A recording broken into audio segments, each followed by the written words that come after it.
বুধবার রাত থেকে জল যন্ত্রণায় ভুগছে হাওড়া পুর এলাকার একটা বড় অংশ। ৮ নম্বর ওয়ার্ডের বেলগাছিয়া ভাগাড়ের কাছে ভূগর্ভস্থ পাইপলাইনে বড়সড় ফাটল দেখা যায়। পরের দিন মেরামতি করতে গিয়ে মাটি ধসে পড়ায় বিপত্তি আরো বাড়ে। নতুন ঘর বানিয়ে ধার ধরে গেছে, যদি বাচ্চা কাচ্চা চাপা পড়ে যায়। পাম্প চালিয়ে উঠছে বিল।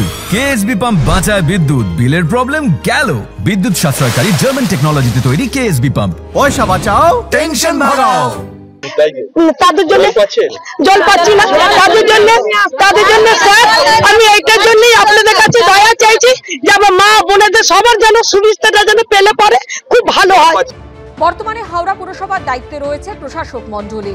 নির্বাচিত বোর্ডের মেয়াদ শেষ হয়েছে 2018 সালে, কিন্তু নানা জটিলতায় হাওড়া পুরসভায় ভোটই হয়নি। এই পরিস্থিতির জন্য তৃণমূল সরকারকেই দায়ী করেছে বিরোধীরা। হাওড়াতে দেখে তো বোঝা গেল কোন গভর্নেন্সের ব্যাপার নেই, কোন নির্বাচিত প্রতিষ্ঠান সেই বিবেচনায় নেই। 500 বছর ধরে শুধু তৃণমূলের মাতব্বরি করার জন্য যেভাবে একটা মিউনিসিপ্যালিটি, এবং একটা এরকম বহু জায়গাতে হচ্ছে, হাওড়াতে ডিয়ারিং এক্সাম্পল ধ্বংস করা হলো। আজকে বিপত্তিটাকে বুঝতে পারছেন যে কেউ জবাব দেওয়ার মতো নেই। কিন্তু 2016 সালে বালি পুরসভাকে হাওড়া পুরসভার সঙ্গে জুড়ে দেওয়া হয়। এরপর 2018 10ই ডিসেম্বর হাওড়া পুরসভায় তৃণমূল পরিচালিত বোর্ডের মেয়াদ শেষ হয়। হাওড়া থেকে বালি পুরসভাকে আলাদা করতে 2021-এর 12ই নভেম্বর বিধানসভায় হাওড়া পুরসভা সংশোধনী বিল পাশ করায় রাজ্য সরকার। কিন্তু সেই বিলে তৎকালীন রাজ্যপাল জগদীপ ধনকরের সম্মতি না মেলায় থমকে যায় ভোট প্রক্রিয়া। পুরসভা পরিচালনার দায়িত্ব থেকে যায় প্রশাসক মণ্ডলীর হাতে।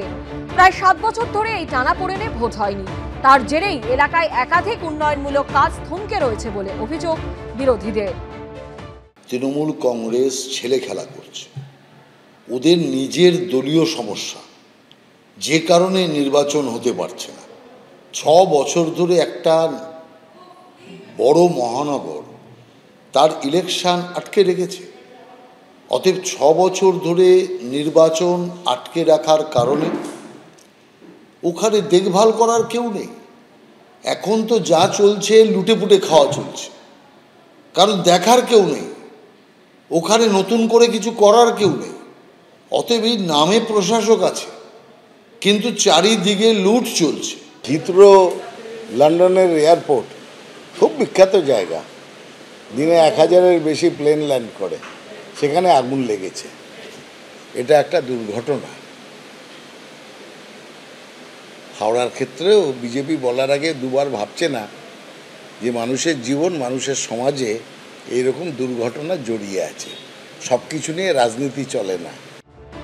পুনর্বিন্যাস করে হাওড়ার 50টি ওয়ার্ডকে 66টি ওয়ার্ড করা হয়েছে। তাই ভোট করানোর ক্ষেত্রে আর কোনো আইনি জটিলতা নেই বলেই খবর রাজ্য নির্বাচন কমিশন সূত্রে। রুমা পালের রিপোর্ট, এবিপি আনন্দ।